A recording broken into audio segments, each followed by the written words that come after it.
बिस्मिल्लाहिर्रहमानिर्रहीम सल्लल्लाहु अलैहि वसल्लम। अस्सलाम वालेकुम क्लास 9। उम्मीद है आप खैरियत से होंगे।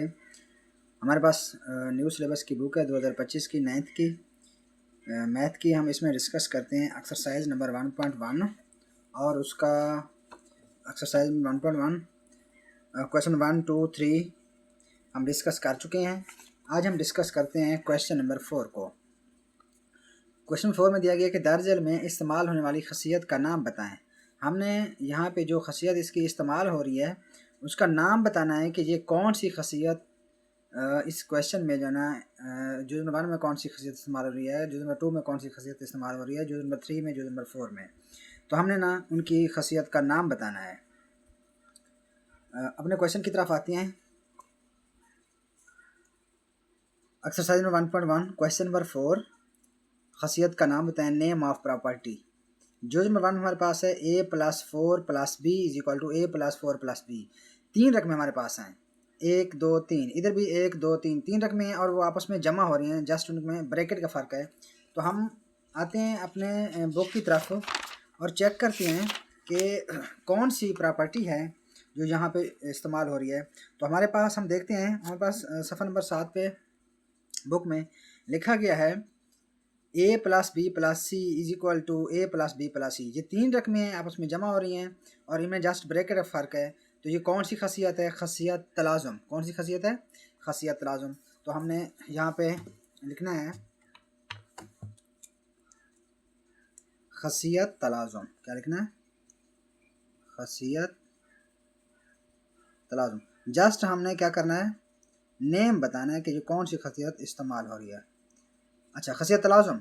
और खसियत तलाज़ुम की ये कौन सी हालत है? खसियत तलाज़ुम की ये हमारे पास अगर ये जमा हो रहा है तो इसको बोलते हैं बिलिहाज जमा। बिलिहाज जमा। और इसको इंग्लिश में कैसे लिखेंगे, क्योंकि हम पहले डिस्कस कर चुके हैं, हमें इंग्लिश और उर्दू में दोनों में कोई इशू नहीं है। जो हम क्वेश्चन हल करेंगे वो हमें इंग्लिश में भी समझ आएगा और उर्दू में भी समझ आएगा। तो हम लोग इसको इंग्लिश में बोलते हैं एसोसिएटिव प्रॉपर्टी। क्या बोलते हैं?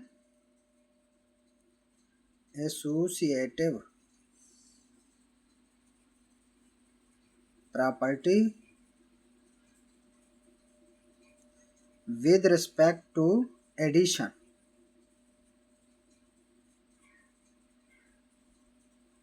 Associative property with respect to addition. अब हम आते हैं अपनी जोज नंबर 2 की तरफ। तो हमारे पास लिखा हुआ है √2 + √3। √2 + √3। तो हम आते हैं अपना जहाँ पे हमें ये जो प्रॉपर्टी दी गई है, जिनका नाम दिया गया है, वहाँ पे चेक करते हैं जो कौन सी खसियत है। तो हमें नज़र आ रहा है a+b = b+a। ये दो रकमें आपस में प्लस हो रही हैं। a+b = b+a। मेरे ख्याल में हमारी इस क्वेश्चन की जो जुज़ है इसमें थोड़ी सी मिस्टेक है। √2 + √3 = √3 + √2। तो जब हम इस प्रॉपर्टी को रीड करते हैं तो हमें ये याद रखना होगा कि जब a+b = b+a आए तो ये कौन सी खसियत होगी? इस वक्त खसियत मुबादला होगी। कौन सी खसियत होगी? खसियत मुबादला। अगर ये प्लस हो रहे हैं तो खसियत मुबादला बिलिहाज जमा। क्या लिखेंगे? खसियत मुबादला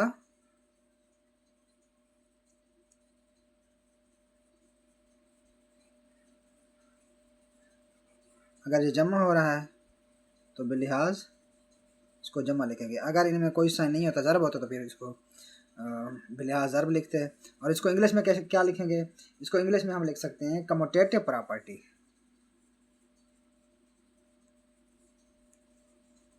कम्यूटेटिव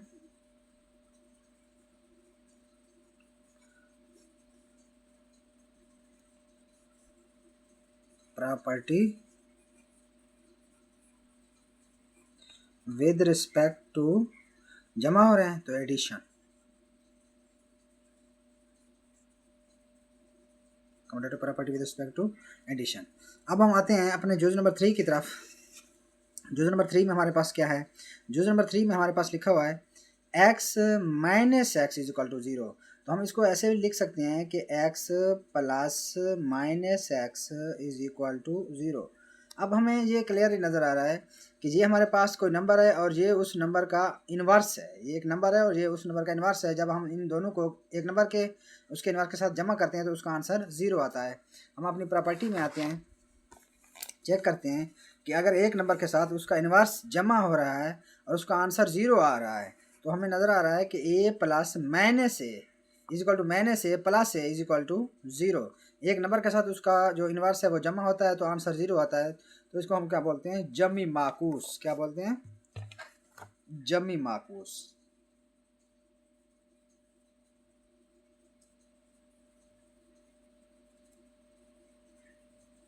और इसको इंग्लिश में क्या लिखेंगे, इसको इंग्लिश में हम लिखते हैं इनवर्स प्रॉपर्टी। क्या लिखते हैं, inverse property.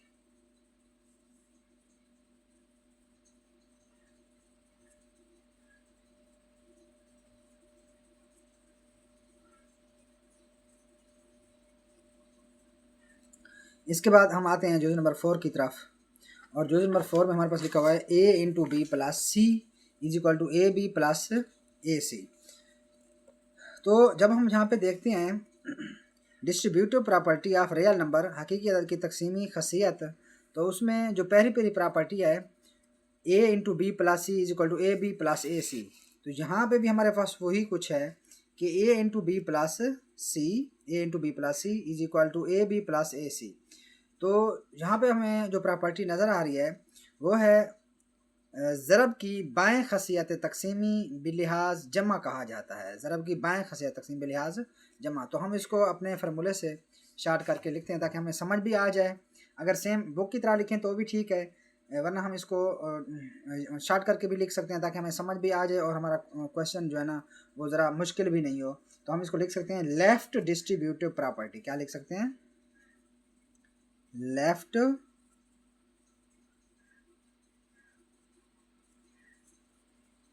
Distributive property. Left distributive property हम इसको इंग्लिश में लिख सकते हैं, और हम इसको उर्दू में क्या लिखेंगे, उर्दू में हम इसको लिख सकते हैं बाएं खसियत तकसीमी। बाएं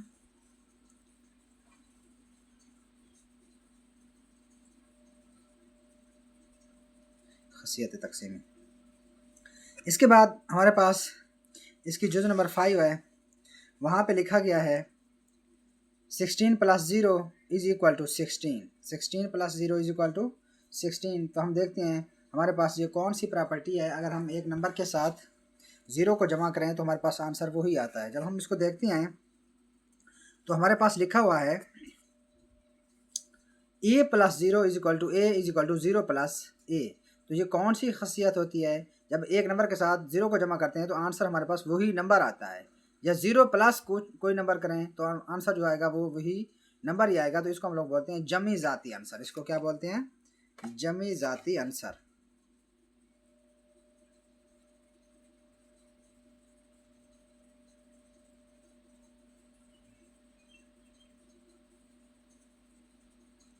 और ये हमारे पास है जमी ज़ाती आंसर। और इसको हम लोग इंग्लिश में क्या लिखेंगे, एडिटिव आइडेंटिटी। एडिटिव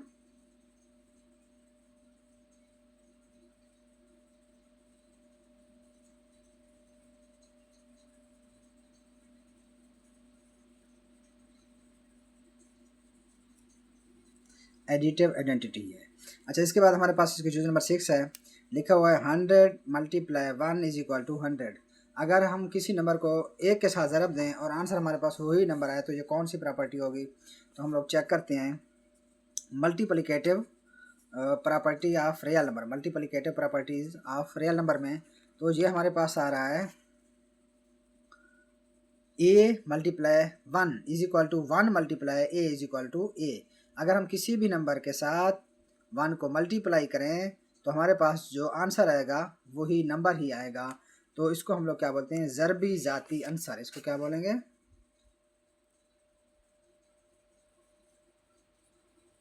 ज़रबी ज़ाती आंसर।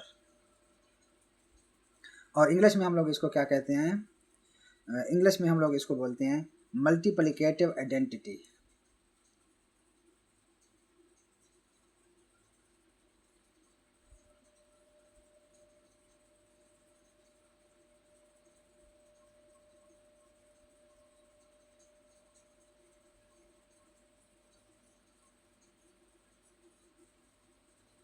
Multiplicative identity. इसके बाद हमारे पास इसकी जूस नंबर 7 है, और जूस नंबर 7 में हमारे पास लिखा हुआ है 4 cross into 5 cross 8 is equal to 4 cross 5 bracket of cross 8। 3 रकमें हमारे पास हैं। जैसा कि हम जूस नंबर 1 में पहले हल कर चुके हैं कि हमारे पास यहाँ पे a प्लस 4 प्लस b 3 रकमें, 1 2 3, इधर भी 1 2 3 रकमें हैं, और वो आपस में क्या हो रही है, तीनों रकमें ये 1 2 3 1 2 3 ये तीनों रकमें आपस में जमा हो रही हैं। तो हमने लिखा था खसियत मुबादला बिलिहाज जमा। लेकिन यहाँ पे जब हम इसको देखते हैं 3 रकमें हमारे पास हैं और वो ज़रब हो रही हैं, तो हम इसको लिखेंगे खसियत मुबादला बिलिहाज ज़रब। क्या लिखेंगे? खसियत तलाज़ुम बिलिहाज ज़रब।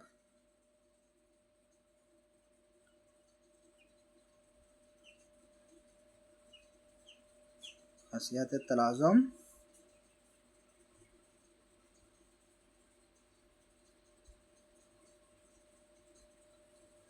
ज़रब। और इसको इंग्लिश में हम क्या लिखेंगे? Associative property with respect to multiplication.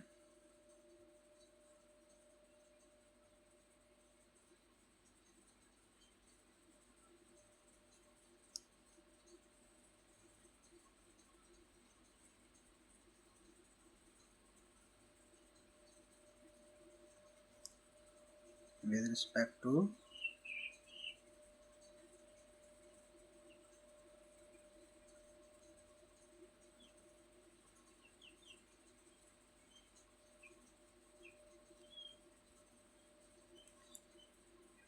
Associative property with respect to multiplication. इसके बाद हमारे पास है A B is equal to B ए।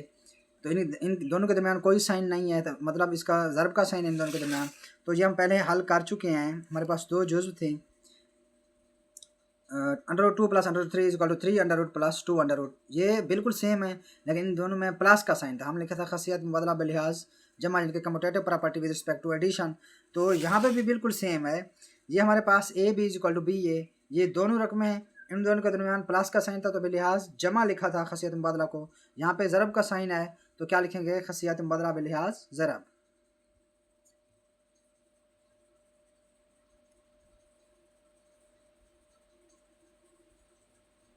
मुबादला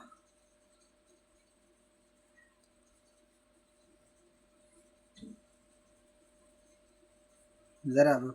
क्या लिखेंगे? Commutative property with respect to multiplication.